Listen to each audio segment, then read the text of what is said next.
கலைஞருடைய ஆட்சி காலத்தில் அன்றைக்கு ஒரு மாவட்டத்திற்கு இன்னைக்கு எல்லோரும் எல்லா மாவட்டத்திலும் மருத்துவக் கல்லூரி இருக்கிறது என்றால் அதை கொண்டு வருவதற்கு பேசியவர் அண்ணன் வேல்முருகன் அவர்கள்.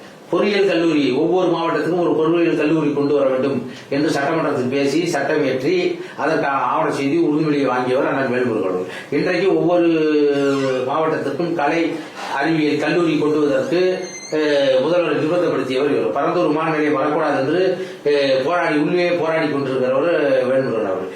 இன்றைக்கு கூட நேற்று கூட சட்டமன்றத்தில் பேருந்துகளில் முதலெல்லாம் எல்லா பேருந்துகளிலும் தமிழ்நாடு அரசு போக்குவரத்து கழகம் சேலம் கோட்டம் விழுப்புரம் கோட்டம் என்று இருக்கும். இன்னைக்கு அதையெல்லாம் தூக்கிவிட்டு அரசு போக்குவரத்து கழகம் என்று இருக்குது. அரசு என்றால் ஒன்றிய அரசா தமிழ்நாடு அரசா? தமிழ்நாடு அரசிலிருந்து அப்படி என்றால் வெளிமாநிலத்துக்கு போகிற பேருந்தை என்னவாக பார்ப்பார்?